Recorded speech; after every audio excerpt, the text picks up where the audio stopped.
অকৃতজ্ঞ মানুষকে তো ভাই কেউ পছন্দ করে না।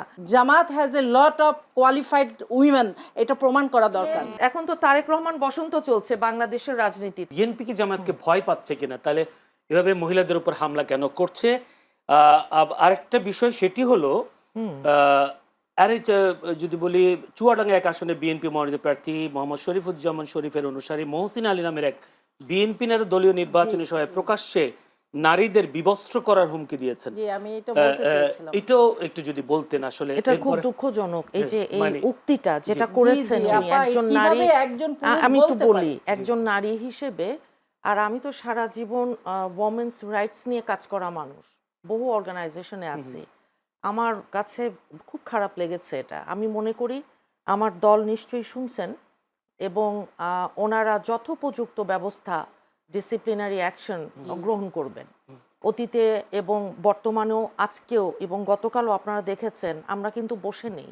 কেউ যখন এই ধরনের কোনো কমেন্ট করে তখন তার একটা দল করলে কমেন্ট করবার ক্ষেত্রেও আপনাকে তো সেন্স মেক করে এই বিষয়গুলো একটু মাথায় থাকতে হয়। তো নারীদের বিষয়ে তো এটা আরও বেশি সংবেদনশীল। আমাদের দেশের অর্ধেক জনসংখ্যার হচ্ছে নারী। এইবার যে প্রায় 13 কোটি ভোটার আছে তার মধ্যে 6 কোটির ওপরে হচ্ছে নারী ভোটার। কাজেই this is not a matter of joke যে এটা আমাদেরকে নিয়ে কেউ তামাশা করবে। জামাতের আমার এক ভাই এমন একটা কমেন্ট উনি করেছেন, আমি তো ঢাকা ইউনিভার্সিটির, যে ডাকসু মাদকের কি কারখানা ছিল আর বেশ্যাখানা ছিল। আমি বলবো এটা, আমি মনে করি এরকম বিভৎস একটা কুৎসিত মন্তব্য আমরা শুনতে চাই না। সেটা যেই দলের হোক, সে আমার দলের হোক কি সে জামাতের হোক, বলবে না। আমার দলের দেশনেত্রী একজন নারী হিসেবে আমাদের দলটা এবং রাষ্ট্রের প্রতি আমাদের দেশনেত্রী নারী বান্ধব একজন মানুষ ছিলেন।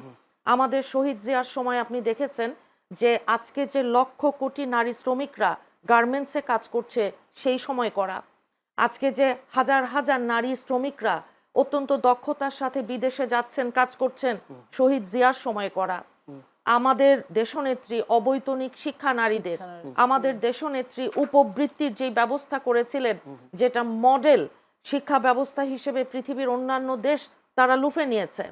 দেখেন বাংলাদেশটা, আমাদের দেশটা একটা পিতৃতান্ত্রিক সমাজে আমরা বাস করি, এটা ঠিক আছে। এখন এই পিতৃতান্ত্রিক সমাজে আপনি যেই শুরুটা করেছেন নারীর ক্ষমতায়ন, এখন নারীর ক্ষমতায়ন নাকি নারীর রাজনৈতিক ক্ষমতায়ন, আপনি কোনটা মিন করছেন? আমি দুটোই আসি। নারীর ক্ষমতায়ন বলে সবগুলোই এক্স্যাক্টলি আসবে। তো সেটা হলে প্রাথমিকভাবে আমরা বুঝি নারীর অর্থনৈতিক মুক্তি, নারীদের যে কর্মসংস্থানের ব্যবস্থা এবং সিদ্ধান্ত গ্রহণের যে ক্ষমতা একজন নারীর। তো সবকিছু মিলিয়ে আমাদের এই সমাজটা নারীর নিরাপত্তা বিধান করতে পেরেছে কি? পারেনি। এক কথায় যদি বলি, না পারেনি। দেখেন আমাদের এই সমাজটা নারীকে যে সম্মান, যেই মর্যাদা, সেটা কি দিতে পেরেছে সেইভাবে?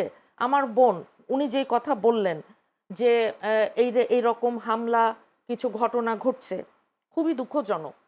কিন্তু এখানে একটা প্রশ্ন করে রাখি মুনিয়া, সেটা হচ্ছে উনি আরেকটা অভিযোগ করেছেন যে দলের পক্ষ থেকে এইসব ঘটনা নিয়ে কোনো ধরনের প্রতিবাদ বা অ্যাকশন দেখে নাই। এটা আমি বলছি, আমি তো সেটা বললাম যে ব্যবস্থা নেবে, ডিসিপ্লিনারি অ্যাকশন বলেছি আমি।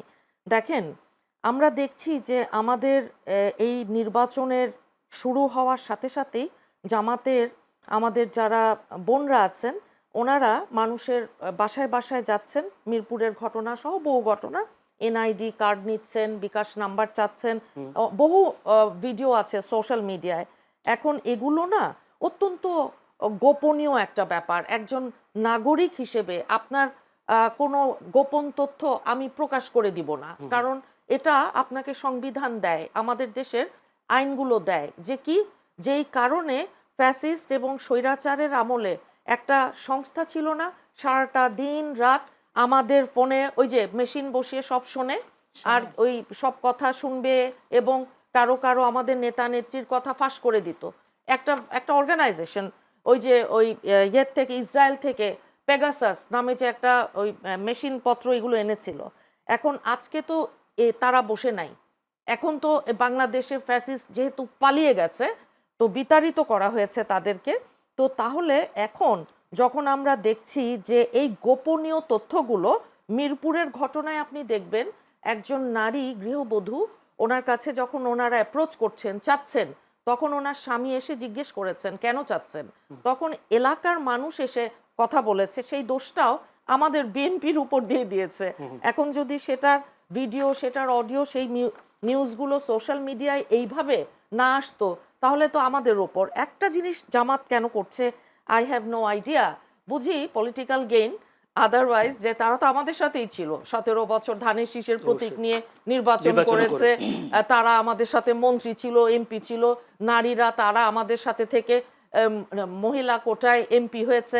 দেখেন, আমি একটা জিনিস বুঝি না যে এইবার 5ই আগস্টের পরে জামাতকে আমরা 17 বছর ডিফেন্ড করেছি। আপনার নিশ্চয়ই মনে আছে, প্রত্যেকটা টকশোতে আমি গেলে 3 জন কিংবা 2 জন হচ্ছে আওয়ামী লীগ, আমি একা, আমার দলের কথা নাই, জামাত কেন আপনাদের সাথে, এই দিয়ে শুরু হতো, এই দিয়ে শেষ হতো, তুল কালাম গন্ডগোল। হ্যাঁ, কেন জামাত আমাদের সাথে? কেবল ভোটের অ্যালায়েন্সে জামাত আমাদের সাথে, আমাদের তো আর আদর্শিক মিল সেটা নেই।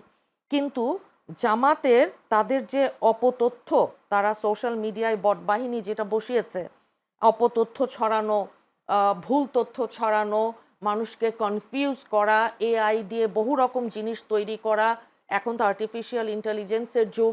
আমি মনে করি প্রায় 2 সপ্তাহ বাকি আছে, অল্প সময়, এই 2 সপ্তাহের মধ্যে এআই দিয়ে কিংবা অন্যান্য মিথ্যা তথ্য প্রোপাগান্ডা গুলো আমরা কিভাবে মোকাবেলা করব, এটাই ভাই আমাদের একটা বড় চ্যালেঞ্জ। অন্যান্য দল কি বসে আছে?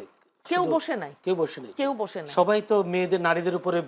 আর একটা শেষ লাইন বলে দিই, শেষ সব তো আছে বুলিং। শুনেন, আমার ফেসবুক পেজ নাই করে দিয়েছে, একবার না, আমার নামে ওই যে ক্লোন, ওই যে নানান ফেসবুক পেজ বানায়, ভালো কথা বানাক ভাই, আওয়ামী লীগের সময় যা করেছে এখন তো তার চাইতে বেশি করছে, তার চাইতে বেশি হচ্ছে। সাইবার বুলিং, এটা তো প্রত্যাশা ছিল না যে তারা গেছে। ভাই, আমাদের কেন এখন টার্গেট করলেন আপনারা? কিসের জন্য ভাই? নারীদের চরিত্র হনন করে কি আনন্দ পান, সেটা দরকার নেই।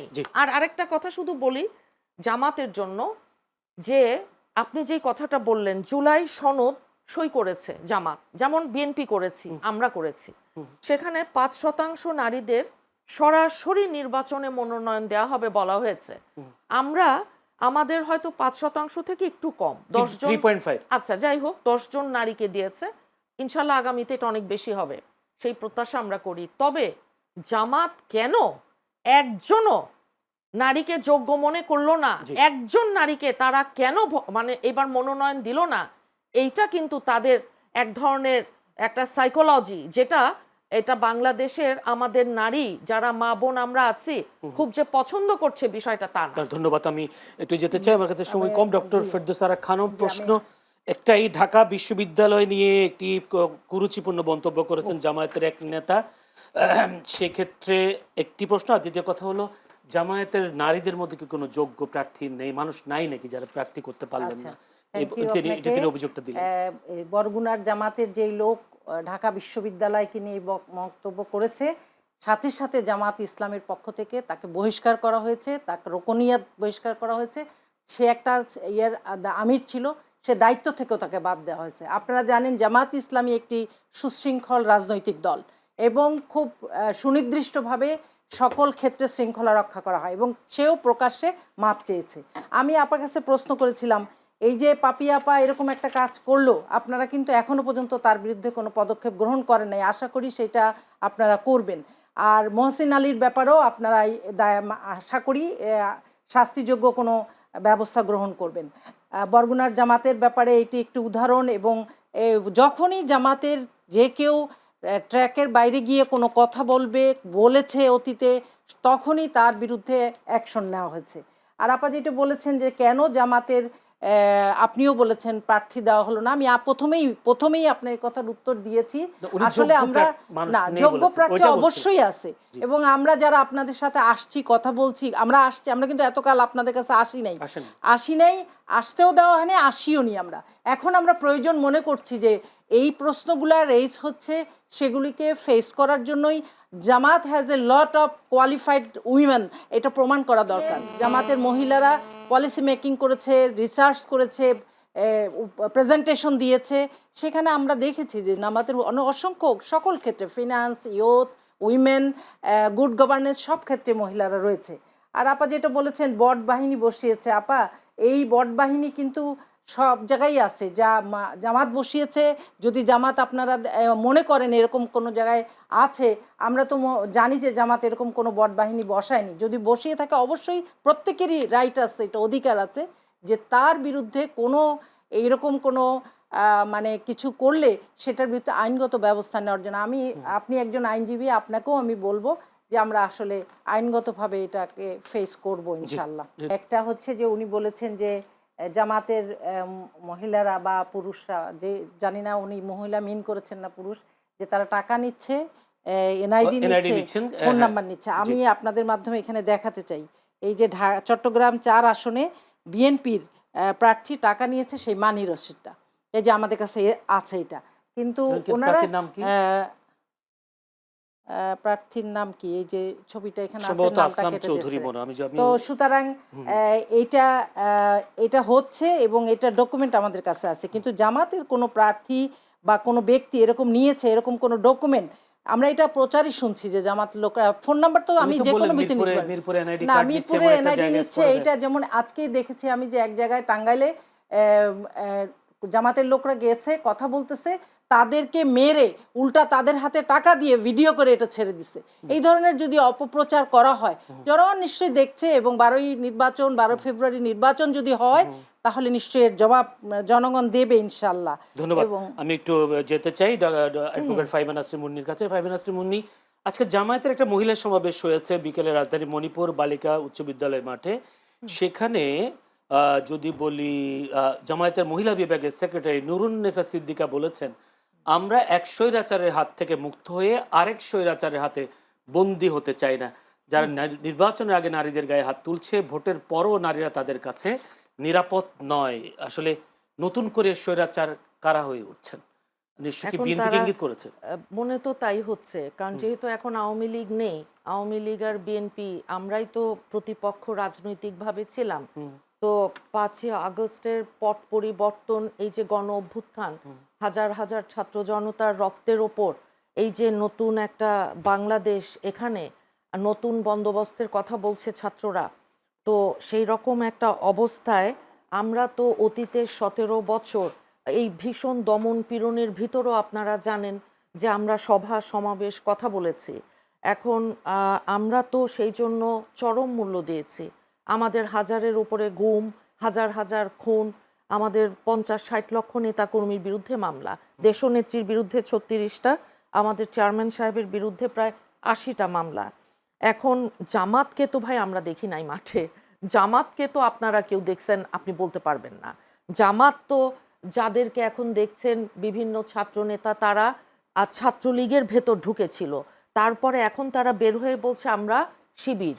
হ্যাঁ, তো এখন আমরা তো ভাই বুঝতে পারছি না তাদের একই অঙ্গে কত রূপ, তাদের তো গুপ্ত রূপ, সুপ্ত রূপ, তাদের তো আপনার ছদ্মবেশ, তাদের আইডেন্টিটি ক্রাইসিস। এখন যে বিপদের সময়, দুর্দিনে, কঠিন সময়ে আমরা তো হাজারো বন্দুকের সামনে মাথা উঁচু করে দাঁড়িয়েছিলাম, মারা গেছি, গুলি খেয়েছি। এখনো আমাদের বহু নেতা কর্মী, তৃণমূল থেকে শুরু করে আমাদের কর্মী সমর্থক লক্ষ লক্ষ, তাদের কিন্তু গায়ে গুলি। 2018 সালে আপনাদের সাথে গুপ্ত ছিল তাহলে? তো গুপ্ত তারা আমাদের সাথে, হ্যাঁ, তারা আমাদের ইয়েতে প্রতীক, তারা আমাদের প্রতীক নিয়ে নির্বাচন করেনি তো। যেই কয়জন আমাদের সাথে তারা ধানের শীষের জামাত প্রতীক নিয়ে নির্বাচন করেছে, তো আজকে 5ই আগস্টের পরে আরো যা বের হচ্ছে, এখন যা দেখছেন, তো স্বৈরাচার কাকে বলে, স্বৈরাচার কয় রকম আর কি কি, সেটা তো বুঝতে হবে আর জানতে হবে। একটা স্বৈরাচার পালিয়ে গেছে, ভালো কথা। আমাদের দেশনেত্রী এই বয়সে উনি 36টা মামলা ফেস করেছেন, জেলে গেছেন। আমরা নেতাকর্মীরা বারবার জেলে গেছি, ওনারা কোথায় ছিল? ওনাদেরকে কয়জন কোথায়? ওনারা জেলে গেছেন, আন্দোলন করেছেন আর সংগ্রাম করেছে গত 17 বছর। বাংলাদেশের 20 কোটি মানুষের 40 কোটি চোখ আছে ভাই, কেউ তো দেখে নাই। হঠাৎ আজকে কি হয়ে গেছে? তারা তো আমাদের সাথেই ছিল, আমাদের এলাই, আবার অতীতে আওয়ামী লীগের সাথে ছিল, তারও আগে অন্য দলের সাথেও ছিল। কাজেই যাকে যখন সুবিধা তার উপর ভর করব, আর তারপরে যখন আপনার সেই পারপাসটা সার্ভ হয়ে গেল তখন আপনি চোখ উল্টে ফেললেন। অকৃতজ্ঞ মানুষকে তো ভাই কেউ পছন্দ করে না। আর মুক্তিযুদ্ধে তাদের যেই ভূমিকা, মুক্তিযুদ্ধের মহান স্বাধীনতার ঘোষক আমাদের শহীদ প্রেসিডেন্ট জিয়াউর রহমান, তো আমাদের দলটা তো মুক্তিযোদ্ধাদের দল। আমাদের দেশনেত্রী মাদার অফ ডেমোক্রেসি, আমাদের ভারপ্রাপ্ত চেয়ারম্যান সাহেব নির্বাসনে থেকে 1/11-এর অত্যাচার নির্যাতনে জর্জরিত হয়ে ফিরে আসার পর যেই ঢেউ উঠেছে, এই ঢেউতেই ওই আপনার এখন তো তারেক রহমান বসন্ত চলছে বাংলাদেশের রাজনীতিতে, সেই কারণেই জামাতের নার্ভাসনেস থেকে জামাত অনেক কথা এখন বলছে, ওতে আমরা বিন্দু মাত্র বিচলিত নই। বাংলাদেশের মানুষ কোনোদিন ভুল করে না, ভোট দিবে কিসে? ধানের শীষে। ধন্যবাদ আপনাকে।